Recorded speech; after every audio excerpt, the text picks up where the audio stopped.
সাহাবীরা রে শুনছ নবীর মুয়াজ্জিন বেলাল আসছে। সাহাবীরা ঘর থেকে বের হয়ে দৌড়ে এসে দেখে নবীর মুয়াজ্জিন রওজা শরীফের পাশে বসে বসে কান্না করতেছে। এই দৃশ্য দেখে সাহাবীরা কান্না করে, সাহাবীরা ডাক দেখে নবীর মুয়াজ্জিন, প্রিয় নবী চলে যাওয়ার পরে তুমি আর একটা বারো আজান দাও নাই। নবীর মুয়াজ্জিন গো, একটা বার তুমি আজকে আমরা আজান শুনে যাও, আমাদেরকে একটা বার আজান শুনে যাও। হযরত বেলাল কাঁদে, সাহাবীরা রে আমি আজান দিলে কি নবী আসবে নি?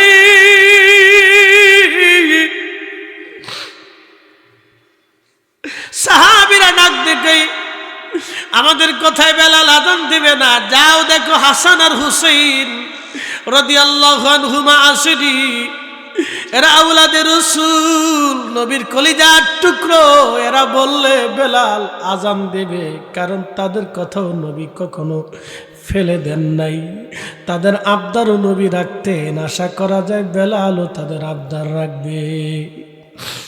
7 নম্বর গেট বরাবর যদি কোনোদিন মদিনাতে যান, আমি বলে দিয়ে গেলাম 7 নম্বর গেট বরাবর আগায় গেলে একটা মসজিদ পাবেন, মসজিদের নাম মসজিদে আলী। এটা মসজিদ ছিল না, এটা ছিল ফাতেমা রাদিয়াল্লাহু আনহার বাড়ি। এইখানে হাসান হুসেনকে নিয়ে ফাতেমা থাকতেন। সাহাবীরা দৌড়ায় গেলেন, ইমাম হাসান হুসাইনকে নিয়ে আসলেন। দেখতে নবীজির মতো দেখা যাইতো, ছোট্ট 2 ভাই দাঁড়ায় আছে। চেহারাটা রাসূল করিমের চেহারার মতো সুন্দর। রওজা শরীফ থেকে বেলাল দেখতেছে হাসান হুসাইন দাঁড়ানো, রওজা শরীফ থেকে উঠে দৌড়াইয়া ইমাম হাসান আর হুসাইনকে বুকের মধ্যে জড়িয়ে ধরে বেলাল কান্না করতেছিলেন গুনগুন করে।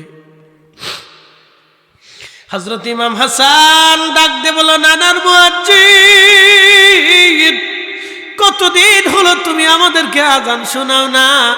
ও নানার মুয়াজ্জিন, যাও গো, আজকে আমাদেরকে আজান শোনাইয়া যাও। এই আবদার করার পরে হযরত বেলাল আর স্থির থাকতে পারেন নাই। যাদের আবদার আবেদন নবীজি কোনোদিন ফেরাইয়া দেন নাই, তাদের আবেদন আজকে কি করে বেলাল ফেরাবে? দৌড়াইয়া চলে গেলেন সেই সাহাবী রাসূলের ছাদের উপরে। বনু নাজ্জার গোত্রের এক মহিলার ছাদ ছিল, ছাদের উপরে বেলাল দাঁড়ায় গেলেন। আল্লাহু আকবার, আল্লাহু আকবার, আল্লাহু আকবার, আল্লাহু আকবার বলে যখন হযরতে বেলাল টান দিলেন, মদিনার উহুদে জাবাল আইরে পাহাড়ে আজানের শব্দগুলি যে আঘাত করল, বেলালের আজানের আওয়াজের শব্দ শুনে মদিনার রন্দে রন্দে আজানের আওয়াজ ছড়িয়ে গেল। মদিনাবাসী কয়, ব্যাপার কি? এতদিন পরে নবীর মুয়াজ্জিন আজান দিচ্ছে রে। সাহাবীরা ঘর থেকে বের হয়ে দৌড় মারছে। ইমাম তাকিউদ্দিন সুবকি আশিফাস সাকাবের মধ্যে তিনি লিখতেছে, সাহাবীরা ঘর থেকে বের হয়ে দৌড় মারছে, এমনকি মহিলা সাহাবীরাও বের হয়ে দৌড় মারছে, ছোট ছোট বাচ্চারাও দৌড়াচ্ছে, চোখে পানি, মনে আশা। ইমাম সুবকি লিখতেছেন, সবার জবান থেকে বের হয়ে আসলো, রসুল বুঝি আজ ফিরে আসছে রে, নবী বুঝি আজ ফিরে আসছে রে, রসুল বুঝি ফিরে আসছে রে। নবীর মুয়াজ্জিন আজ আজান দিতেছে, নবীর মুয়াজ্জিন আজ আজান দিতেছে। ইমাম সুবকি লিখতেছে, মদিনাতে কান্নার এমন রোল পড়ে গেল, প্রত্যেকটা সাহাবী চিৎকার মেরে মেরে কান্না করতেছে, বেলাল আজ ফিরে আসছে রে, রাসূলের মুয়াজ্জিন আজ আজান দিচ্ছে রে। আশহাদু আল্লা ইলাহা ইল্লাল্লাহ। আজানের আওয়াজ মদিনার রন্দে রন্দে ছড়ায় গেল। সাহাবীরা পাগলের মতো দৌড়াচ্ছে, রাসূল বুঝি ফিরে আসছে রে, নবী বুঝি আসছে রে, আজ নবী বুঝি আসছে রে। পাগল পাড়া হয়ে সাহাবীরা দৌড়ায়। ঠিক হযরত বেলাল যখন আযান দিলেন, আশহাদু আন্না মুহাম্মাদার রাসূলুল্লাহ,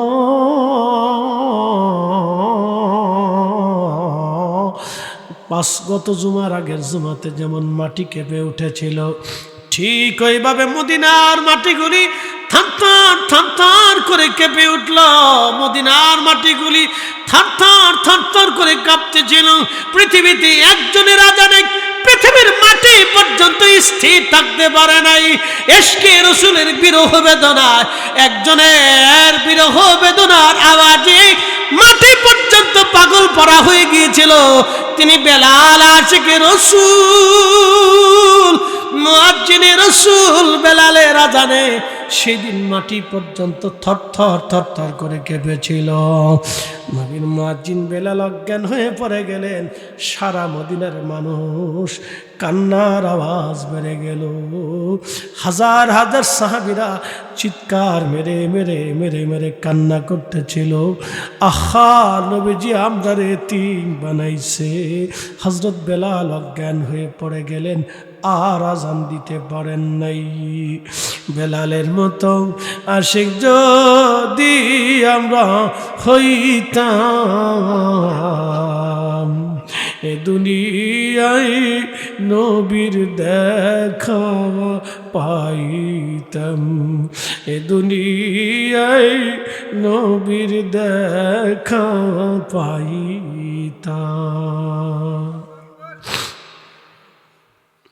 নবীর মুয়াজ্জিন অজ্ঞান হুঁশ ফিরে আসার পরে হযরত বেলাল রওজা শরীফের পাশে দাঁড়িয়ে গেলেন।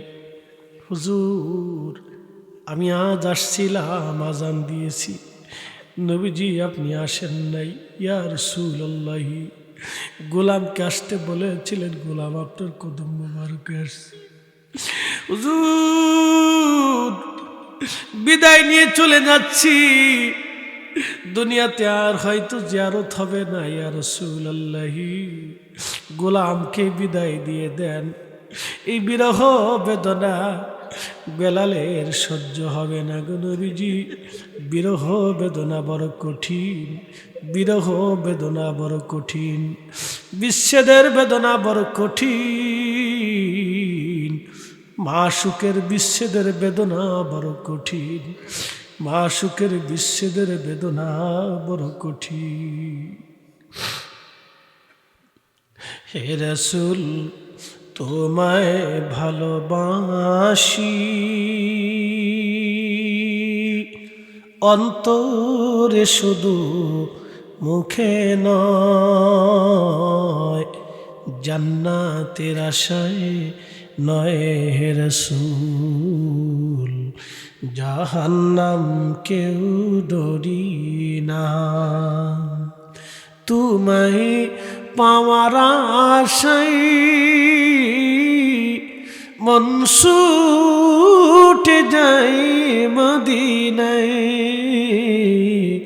তোমায় পাওয়ার আশায় মন ছুটে যায় মদিনায়। এ আশিক দিদার দাও না, আর দূরে থাকিও না। এ আশিক দিদার দাও না, আর দূরে থাকিও না। হে রাসূল, তোমায় ভালোবাসি, অন্তরে শুধু মুখে নয়, জান্নাতের আশায় নয় হে রাসূল, জাহান্নাম কেউ ডরি না।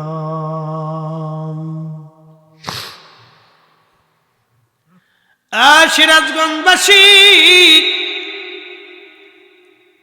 আশিকে রাসূলের কথাগুলি শুনাইলাম, এই জন্য হাজী ওইখানে দোয়া করলো, কিন্তু কাজ হলো না। রিয়াজুল জান্নায় বসে বসে দোয়া করলো, কবুল হলো না। মদিনা থেকে ফ্লাইট রওনা হয়ে গেল ঢাকার উদ্দেশ্যে। হাজী সাহেব বলতেছে, আমরাও রওনা দিলাম। মদিনার থেকে একই ফ্লাইটে উঠলাম। বিমান আকাশে উড়ল, যত বাংলাদেশের দিকে আসে তত ওই দুই হাজির চোখের আলো ফিরতে থাকে। বাংলাদেশে যখন আসলো, পড়া চোখের আলো একেবারে ফিরে গেল। আমরা হাজিদেরকে বললাম, হাজিরা আমরাও হারামে গেলাম, তোমরাও হারামে গেলা। দুই ভাই একসাথে অন্ধ হয়ে গেলা, চোখে দেখলা না, আল্লাহর ঘর দেখলা না, আল্লাহর ঘর দেখলা না, নবীর বারগা দেখলা না। নিশ্চয় তোমরা কোনো জটিল বড় অপরাধ করছো। বলো তোমাদের জীবনের ভুল কি? কেন তোমরা অন্ধ হয়ে গেলা? কারণ কি? দুই ভাই চোখের পানি ছেড়ে দিয়ে কাঁদে, বলে হাজিরা জীবনের অনেক বড় ভুল। বলে ভুল কি? বলে দিয়ে যাও, আজ আমরা শুনবো। দুই ভাই ডাক ডাকা, হাজিরা আমাদের গাড়ি বাড়ির অভাব ছিল না, খাবারের অভাব ছিল না, ঘরের অভাব নাই। ঢাকাতে আমাদের বাড়ি আছে, কিন্তু দুই ভাই ঝগড়া করে মা আর বাবাকে বৃদ্ধাশ্রমে রেখে আসছিলাম। মা আর বাবা বৃদ্ধাশ্রমে ওইভাবে মারা গেছে। মা বাবার মনের দুঃখ আর বদদুয়ার কারণে আমরা বুঝছি ক্ষুধার ঘরে গেলাম, কিন্তু অন্ধ হয়ে রইলাম, চোখে দেখলাম না, হজ কবুল হলো না। আল্লাহর নবী ডাক দেখে, আমার উম্মত, আমার উম্মত, মা বাবার চেহারার দিকে যদি মায়ার নজরে তাকাও, একটা কবুল হজের সওয়াব হবে। সাহাবী ডাক দে বলে, হুজুর 100 বার যদি তাকায়। নবীজি বলেন 100টা কবুল হজের সওয়াব হবে। চিৎকার মেরে জোরে বলেন আল্লাহু আকবার। কি কথা কর না কেন? কি কথা কর না কেন? দুই একটা যে আশেপাশে কোনা কাঞ্চি দিয়ে আসে, তাও ওষুধ ঠিক মতো দেয় না। তা মাথা ব্যথার ওষুধ, পেট ব্যথার ওষুধ, কটা গ্যাসের বড়ি, এই তাছাড়া আর কিছু টিছু নেই। এই কোনো রকম চলে, আর কি কোনো রকম চলে। তাও এগুলো বিচ্ছি টিচ্ছে না, কি সিস্টেম! বাপরে বাপ! মুসলমান ভালো করে শুনে যাবেন। আমাকে একটা বিষয়ের উপর আলোচনা করতে অনুরোধ করেছে, আমি সেই বিষয়ের দিকে চলে যাব। ভালো করে শুনে যান। সাইয়েদনা ইব্রাহিম আলাইহিস সালামের দোয়া। আল্লাহর নবী দোয়া করেছেন, প্রিয় নবীজি দোয়া করেছেন, ইব্রাহিম খলিলুল্লাহ আলাইহিস সালাতু ওয়াস সালাম দোয়া করেছেন। তার দোয়া নবী ইজ্জত রক্ষা করেছেন। এই জন্য ইব্রাহিম আলাইহিস সালামের নাম দুরূদ ইব্রাহিমে দিয়ে গেছেন। যদি হযরত আল্লাহর নবী এই নাম মোবারক দুরূদের ভিতরে না লাগাইতেন, পৃথিবীর কোনো মায়ের বেটা ছিল না দুরূদের ভিতরে ইব্রাহিম আলাইহিস সালামের নাম লিখে দেয়। প্রিয় উপস্থিতি, খুব ভালো করে শুনে যাবেন ভাই আমার।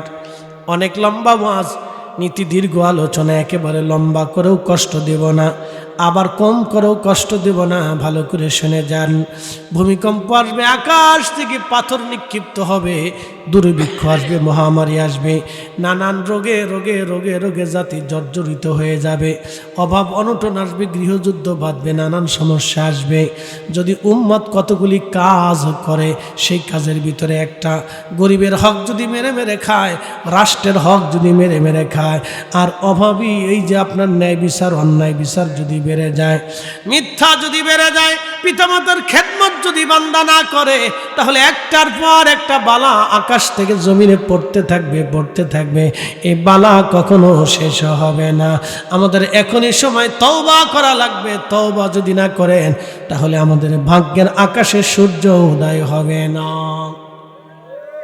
যদি এ জাতি তওবা না করে, তাহলে ভাগ্যের আকাশে সূর্য উদয় হবে না। সূর্য উদয় হবে না, ভাগ্যের আকাশে সূর্য আসবে না।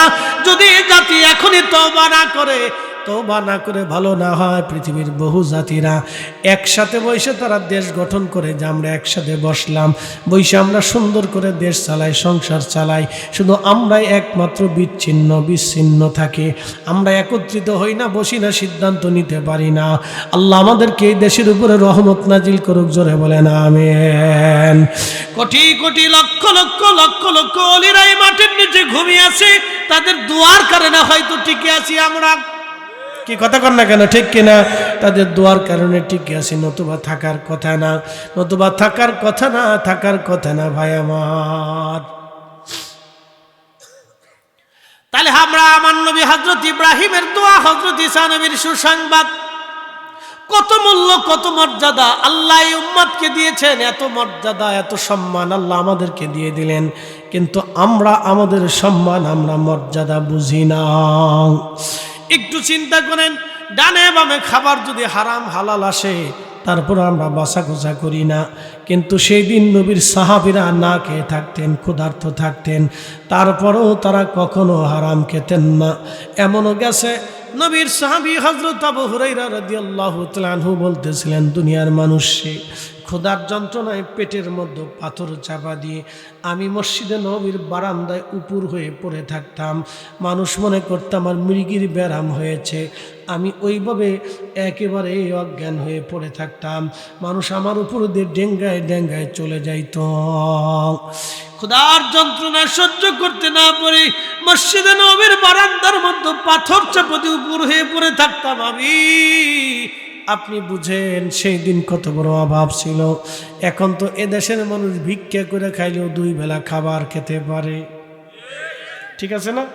যদি ভিক্ষা করেও খায় তাহলে 2 বেলা খাবার জোটে। আর রসুলের দরবারের মুহাদ্দিস সাহাবী, আল্লাহু আকবার, 5000-এর মতো হাদিস উনি নিজে একা বর্ণনা করছেন। এই উম্মতকে তিনি হাদিস শিখিয়ে দিয়েছেন।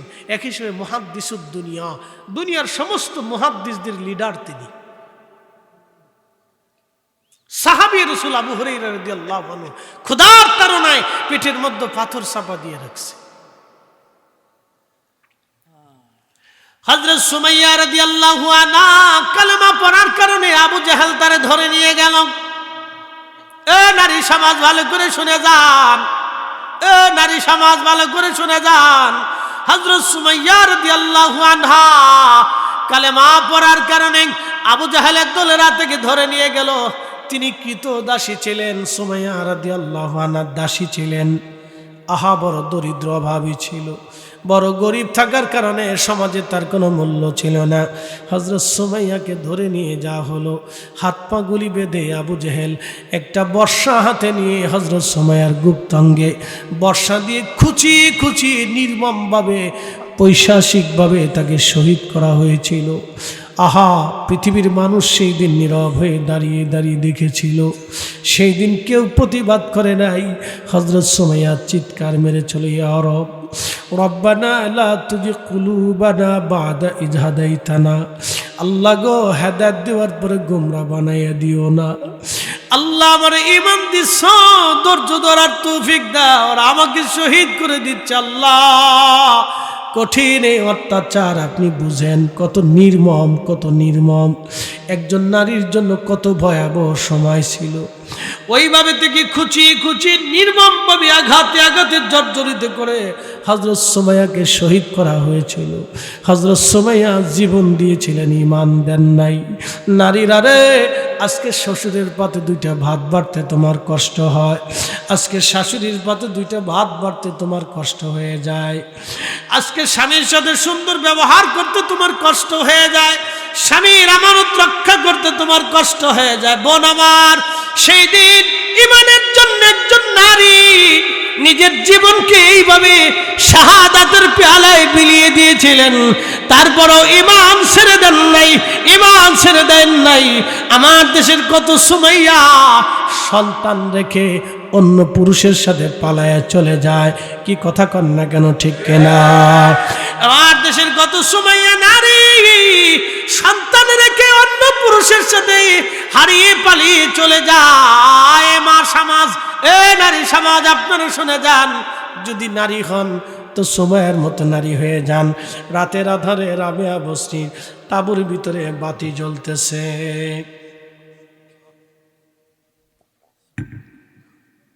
মালিক চিন্তা করলো, রাবেয়ার বস্তি ঘরের ভিতরে বাতি জ্বলে কেন? মালিকের সন্দেহ লাগলো, রাবেয়া বুঝি অন্য কোনো পুরুষের সাথে সময় কাটাচ্ছে। ধীরে ধীরে ধীরে ধীরে ঘর থেকে বের হয়ে রাবেয়ার তাঁবুর কাছে গেলেন। তিনি তাঁবুর ফাঁকা দিয়ে ভিতরে তাকায় দেখে রাবেয়া সেজদার মধ্যে পড়ে আসার বলে, রাব্বি, আমার দুনিয়ার গোলামের অধীন বানাই দিচ্ছ, দুনিয়ার মালিকের গোলাম তুমি বানাই দিছ। আল্লাহ, আমি তো গোলাম হয়ে আছি, সারাটা দিন দুনিয়ার মালিকের কাজ করা লাগে। আল্লাহ, তোমার কাজ করার সময় পাই না। রব্বুল আলামিন রাত্রিবেলা সময় পাইছি, তোমার সেজদা দিলাম।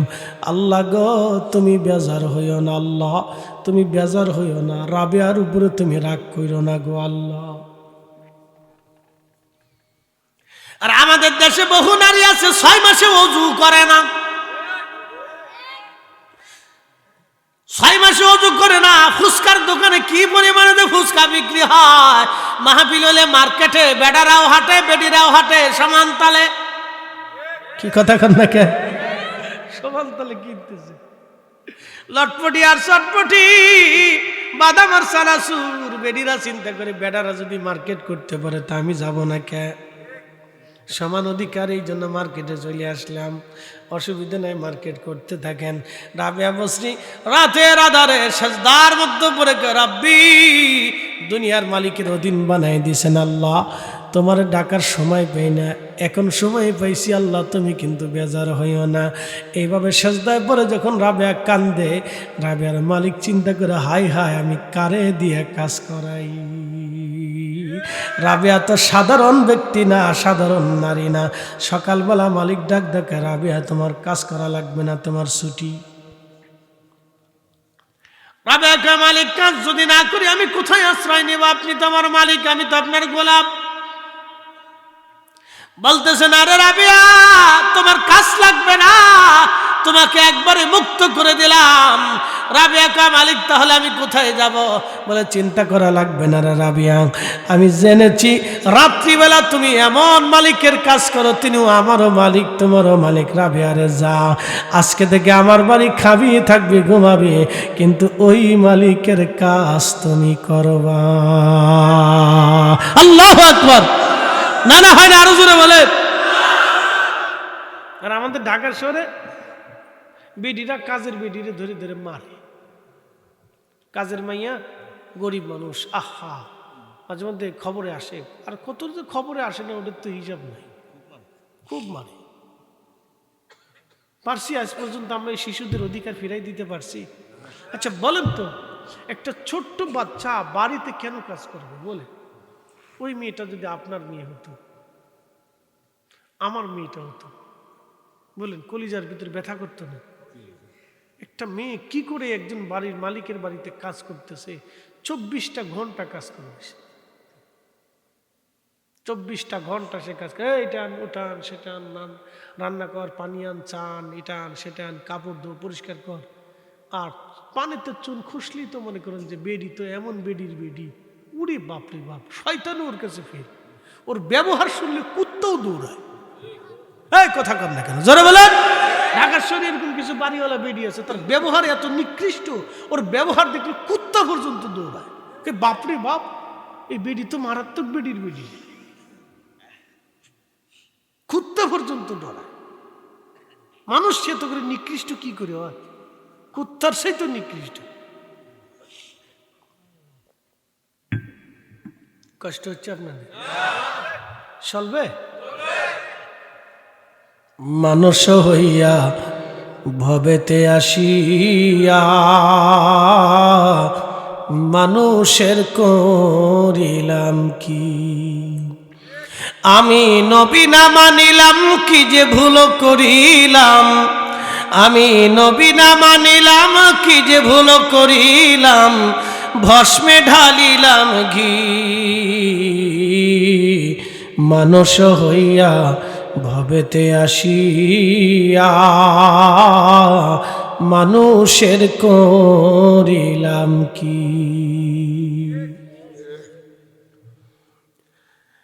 সিরাজগঞ্জবাসী মনোযোগ দিয়ে শুনে যাবেন। সাহাবী রাসূল হযরতে সুমাইয়া শহীদ, সুমের স্বামীর নাম হযরত ইয়াসার রাদিয়াল্লাহু আনহু। তার হাত পা বেঁধে নিয়ে আসলো আবু জাহেলের লোকেরা। 2 পায়ের মধ্যে রশি বাঁধলো, 2টা উটের গলার মধ্যে রশি বেঁধে দিয়া 2টা উট 2 দিকে তারা তাড়িয়ে দিল। উট দৌড়ায় 2 দিকে। হযরত ইয়াসারের একবারে পায়ের মাঝখান থেকে ছিঁড়ে ছিঁড়ে ফেরে ফেরে ফেরে ফেরে হযরত ইয়াসার 2 ভাগে বিভক্ত হয়ে গেলেন। জীবন দিলেন, কালেমা দেন নাই, কালেমা দেন নাই, কালেমা দেন নাই।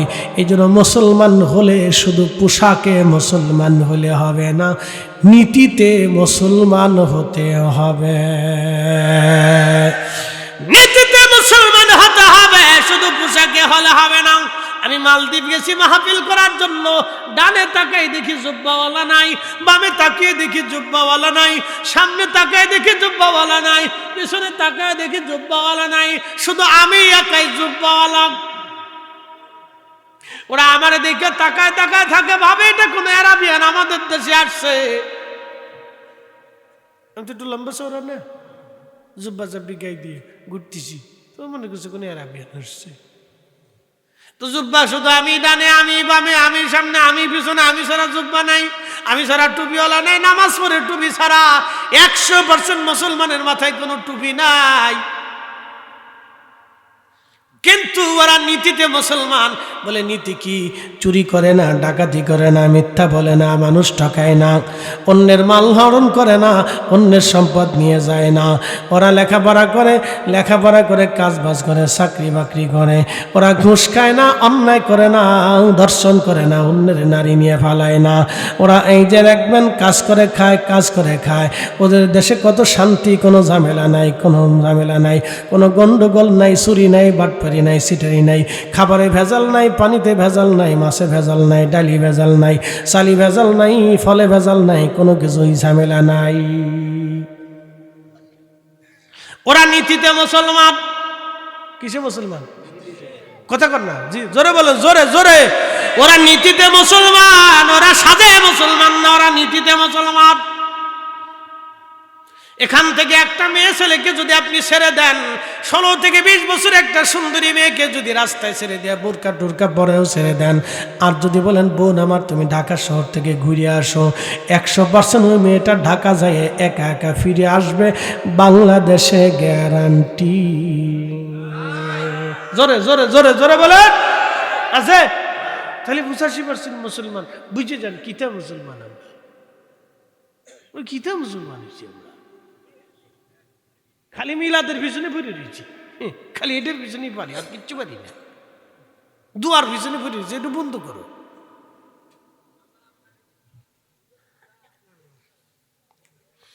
আমরা দুয়ার পিছনে লাগছি, বন্ধ করে, এটা বন্ধ করে, এটা বন্ধ করো। যেটা বন্ধ করার দরকার ছিল সেটা বন্ধ করতে পারি নাই, যেটার বিরুদ্ধে লাগার কথা ছিল সেটার বিরুদ্ধে আমরা লাগতে পারি নাই। ভাই আমার উচিত কথায় মই বেজার, গরম ভাতে বিলাই বেজার, ডাল ভাতে কুটুম বেজার। ওয়াজ করলে কি লাভ, শুনলে কি লাভ? লাভ হবে তার আমলে, আমলেও লাভ হবে না নবী প্রেম না থাকলে দিলে, নবী প্রেম থাকলে দিলে লাভ হবে কম, আমলে সুপারিশ করবে নবী রোজ হাসরের ময়দানে। জ্ঞানী যারা বুঝে তারা শুধু ইশারায়, নাদানের বুঝাইতে পারে আছে কে কোথায়। জ্ঞানীর মতো জ্ঞানী হলে অল্প কথাই বুঝে, কচুর মতো কচু হলে অল্প জালে সিজে। লা ইলাহা, জোরে জোরে, লা ইলাহা,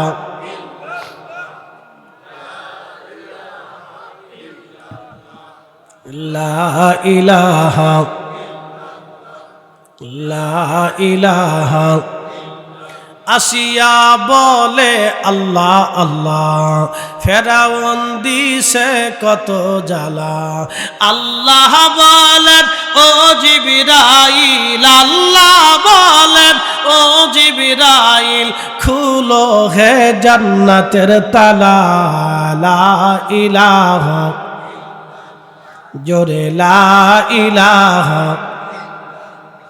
লা ইলাহা ইল্লাল্লাহু মুহাম্মাদুর রাসূলুল্লাহ সাল্লাল্লাহু আলাইহি ওয়াসাল্লাম।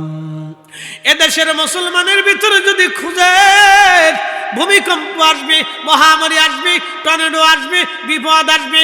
প্রিয় নবী বলেছেন তাসবির দানা ছেড়ে দিলে টাপ টাপ করে একটার পর একটা, একটার পর একটা তাসবির দানাগুলি যেইভাবে পুঁতির মালাগুলি ছিঁড়ে ছিঁড়ে চলে যায়, ছিঁড়ে ছিঁড়ে টপ টপ টপ টপ করে পড়তে করতে থাকে, ঠিক ওই রকম আকাশ থেকে বিপদ আসবে, ঘূর্ণিঝড় আসবে, টর্নেডো আসবে, মহামারী আসবে, দুর্ভিক্ষ আসবে, জমিন কাঁপবে, ভূমিকম্প আসবে, অতিবৃষ্টি, অনাবৃষ্টি, বন্যা আসবে, সাইক্লোন আসবে, নানান ধরনের বিপদ একের পর এক আসতে থাকবে, আসতে থাকবে, আসতে থাকবে। নবীজি 14টা কারণ বলে গেলেন, তার ভিতরে অন্যতম একটা কারণের নাম হলো বাবা মার খেদমত থেকে সন্তান জুদা হয়ে যাবে, বাবা মার সাথে ছেলেরা নাফরমানি লিপ্ত হবে, প্রচুর পরিমাণে ঘরে ঘরে বাবা মার অবাধ্য সন্তান তৈরি হবে। আজকে বাংলাদেশে যদি আপনি তাকান, 50 থেকে 80% ছেলেমেয়েরা বাবা মাকে মানে না, মানে না গো, মানে না। আর বেডিরা শাশুড়ির পথে ভাত বাড়ে না, শ্বশুরের খাবার দিতে চায় না। মিঠে মিঠে ওয়াজ করে গেলে হবে না, দাওয়াত দিলে দিবে, না দিলে না দিবে, ভাত রান্না করে খাওয়ালে খাওয়াবে, না খেলে না খাওয়াবে, ছাতা প্রয়োজন বোধে নিজে রান্না করে খাবো, তারপরও বেডি করে ছাড় দেওয়া যাবে না। অসুবিধা নেই, রান্না করতে পারি, ছাত্র বয়সে রান্না করে খেয়েছি কত।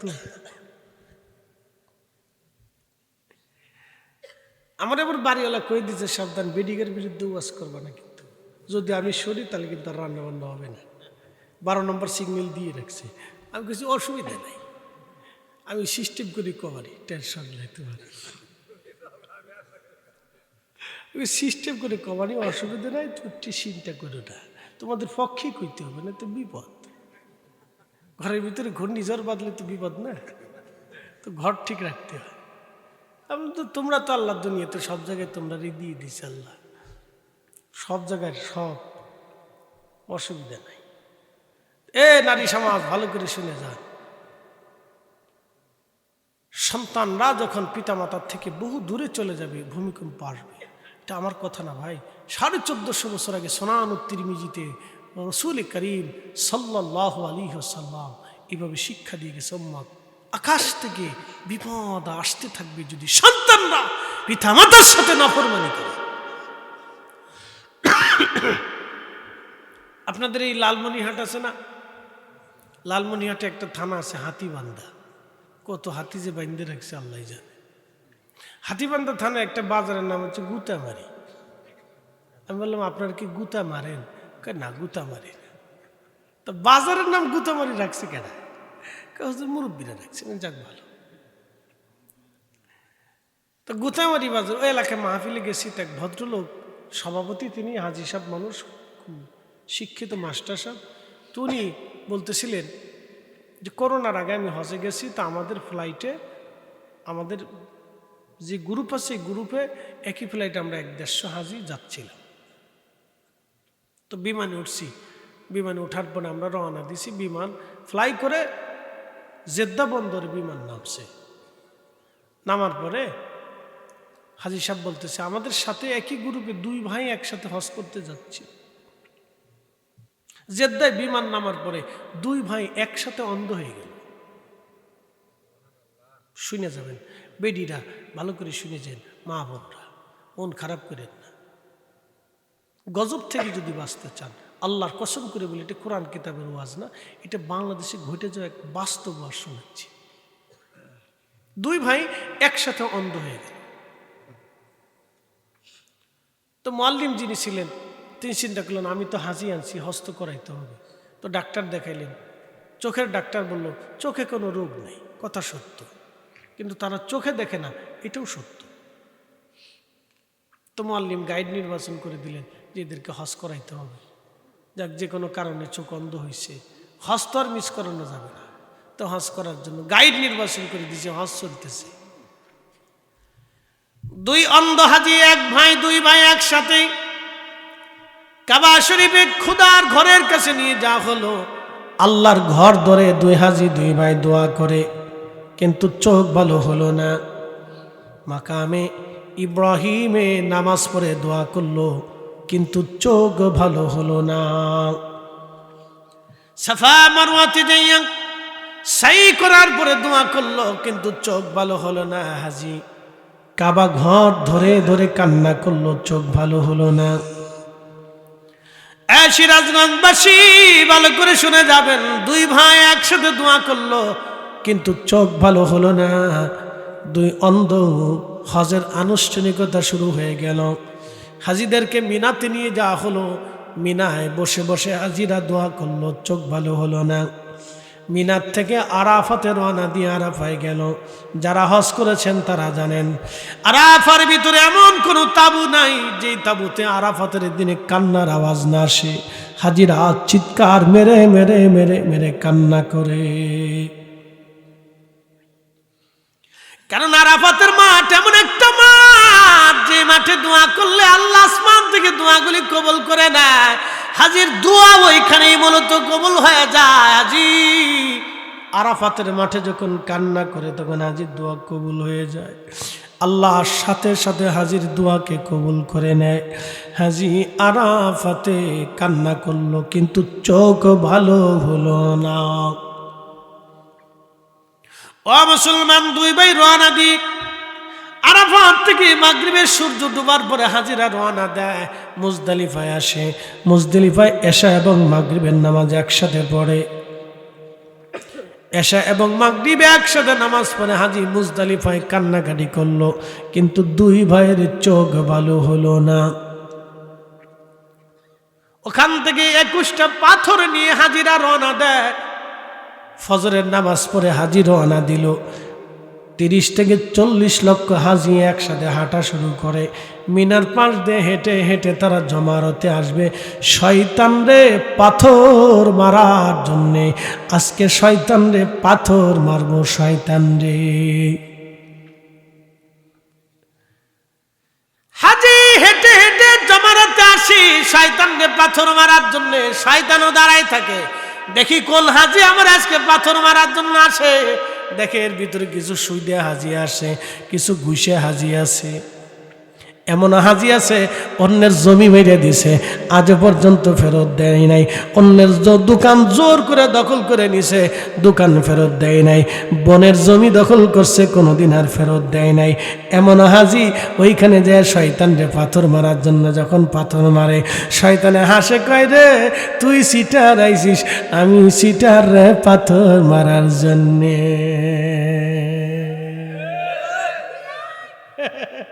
শয়তান আসে, তুই না সিটার, তুই সিটার, আমি সিটার, পাথর মারার লেগে আইস। তো পাথর আমারে মারার দরকার না, তোরে মারার দরকার।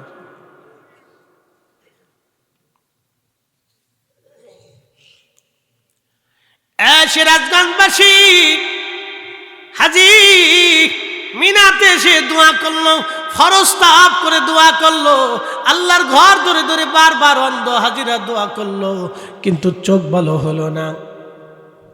দুই ভাই হজ করতে করতে মদিনাতুল মুনাওয়ারা গেল। নবীজি রওজা শরীফে যে সালাম দিল। আহারে, আপনি বুঝতে পারতেছেন পৃথিবীর কোথাও যদি আপনার দোয়া কবুল না হয় তাহলে ওইখানে কবুল হয়। বলে হুজুর কেমনে কবুল হয়? আল্লাহ বলেন ওয়ালাউ আন্নাহুম ইযলামু আনফুসাহুম জাউকা ফাস্তাগফিরুল্লাহ ওয়াস্তাগফারা লাহুমুর রাসূল লাওয়াজাদুল্লাহ তাওয়াবার রাহিমা।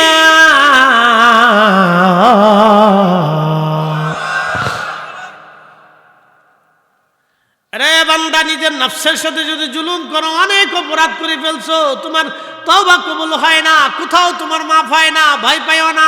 আমার নবীর বারগাহে চলে যাও, দরবারে মুস্তাফাতে চলে যাও। যাওয়ার পরে ওইখানে তুমি তওবা করো, আমি আল্লাহর কাছে তুমি মাপ চাও, মাপ চাও।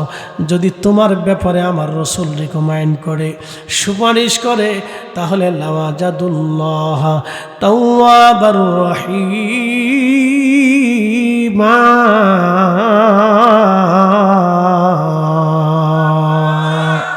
আমি আল্লাহ তোমার তওবা কবুল করে নেব। আমাদের দেশে একদল আছে বুকের উপরে হাত বেঁধে নামাজ পড়ে, হেরা কয় কি জানেননি? হজ করবেন মদিনায় কেন যাবেন? আল্লাহকে শুধু হজ করলে কাজ হবে না, মদিনায় আসো আসো, এইখানে আসতে হবে। হে মদিনার পিছনে লাগছে কিন্তু ঘুষের পিছনে লাগতে পারে নাই।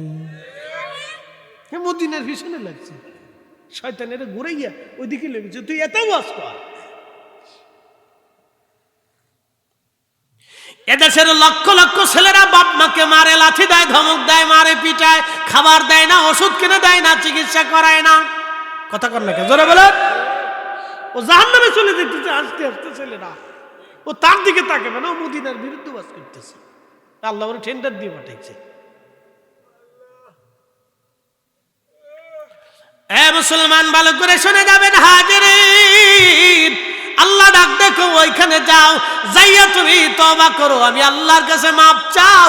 আমার রাসূল যদি তোমার ব্যাপারে সুপারিশ করে, আমি আল্লাহ তোমার জীবনের গুনাহ মাফ করে দেব। আসতে হয় না, জোরে বলেন আল্লাহু আকবার। বন্ধু খুব মনোযোগ দিবেন। আল্লামা ইমাম তাকিউদ্দিন সুবকি রহমাতুল্লাহ একটা কিতাব লিখছেন শিফাউস সাকাম। ভাইরা বলছেন হুজুর একটু বেলালের ওয়াজ করবেন, আমি আপনাদেরকে একটু শোনাই দিয়ে যাই। আল্লামা ইমাম তাকিউদ্দিন সুবকি আর শিফাউস সাকামের মধ্যে তিনি ঘটনাখানা উল্লেখ করেছেন। আহা, নবীজির ইন্তেকাল হয়ে যাওয়ার পরে বেলাল আজান দেওয়া বন্ধ। আশিকে রাসূল হযরত বেলাল কলিজার ভিতর থেকে এমন ভাবে তিনি ভালোবেসেছিলেন, তিনি স্থির থাকতে পারলেন না, ধৈর্য হারা হয়ে গেলেন, পাগল পাড়া হয়ে গেলেন। ভালোবাসার পাগল পাড়া বেলাল ডাক দেখে সাহাবীরা, রে অনুরোধ কইরো না, আমি আজান দিতে পারবো না। এইভাবে বহুদিন পার হলো। ইমাম জাইলাই নসপুর রায়ের মধ্যে তিনি লিখতেছেন, হযরত বেলাল একটা ছোট্ট গাঠুরি বেঁধে হযরত আবু বকরের সামনে দাঁড়াইল। আবু বকর রে, বিদায় দিয়ে দাও, মদিনাতে আর আমি থাকতে পারবো না। বিরহ বেদনা দুঃখ অনেক আশিকে রাসূল হযরত বেলাল চলে গেল সুদূর সিরিয়ার দামেস্কে। রাতের আধারে ঘুমিয়ে আছে নবীজি স্বপ্নে গেলেন। স্বপ্নে এসে বলতেছে, বেলাল রে, তুমি আমার সাথে কেন জুলুম শুরু করছো রে বেলাল? কেন রে তুমি আমার জিয়ারতে আসো না? আয় বেলাল, আমার জিয়ারতে আয়। বহুদিন হলো তুমি আমার সাক্ষাতে আসো না গো বেলাল, আমার সাথে কেন জুলুম শুরু করছো? ভাইরে, নবী আশিক রে ডেকে ডেকে তার জিয়ারতে নিয়ে যায়। এই জন্য পৃথিবীর বহু অলি যারা ছিলেন, রওজা শরীফে যাওয়ার সময় পায়ের জুতা খুলে ফেলতেন। ইমাম মালিক জীবনেও কোনোদিন মদিনার হাউদে জুতা পরেন নাই। ইমাম আবু হানিফা রাহমাতুল্লাহ জীবনে কোনোদিন জুতা পরেন নাই। শাহ ওয়ালিউল্লাহ মুহাদ্দিস দেহলভী মক্কা শরীফ থেকে জুতা খুলে খালি পায়ে হেঁটে হেঁটে হেঁটে হেঁটে মদিনায় গেছে। ছাত্ররা ডাক দেখে, হুজুর আপনি মারা যাবেন। শাহ সাহেব জবাব দিল, ছেলেরা রে, যদি মরে যাই যাব, কারণ আমি এমন একজন মহামানবের দরবারে হাজিরা দিচ্ছি, যিনি দুজাহানের সর্দার, তিনি শাফিল মুজনিবিন। আমি ওই দরবারে জুতো পাই দিয়ে যেতে পারবো না, আমার বেয়াদবি হবে, ছেলেরা বারণ করো না। এইভাবে বহু আশিক মদিনাতুল মুনওয়ারাতে কোনোদিন জুতা পরেন নাই, খালি পায়ে তারা কাটিয়ে দিয়েছে।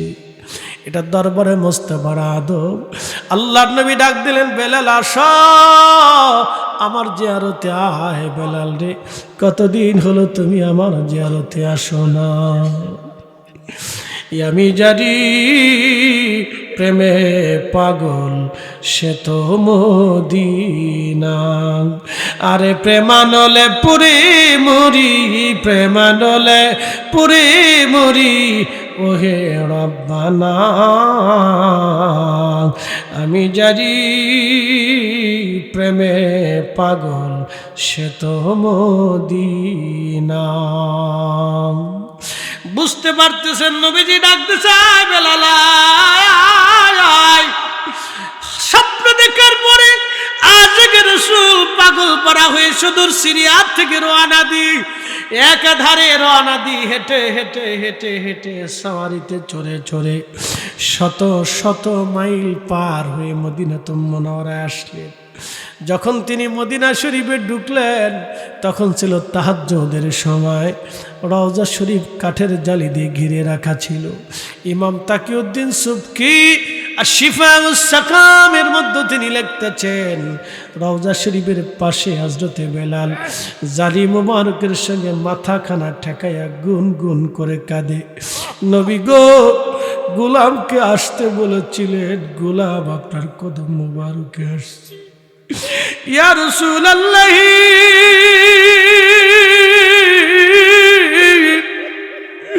আমি আসছি, আপনি আসতে বলেছিলেন, গোলাম হাজির।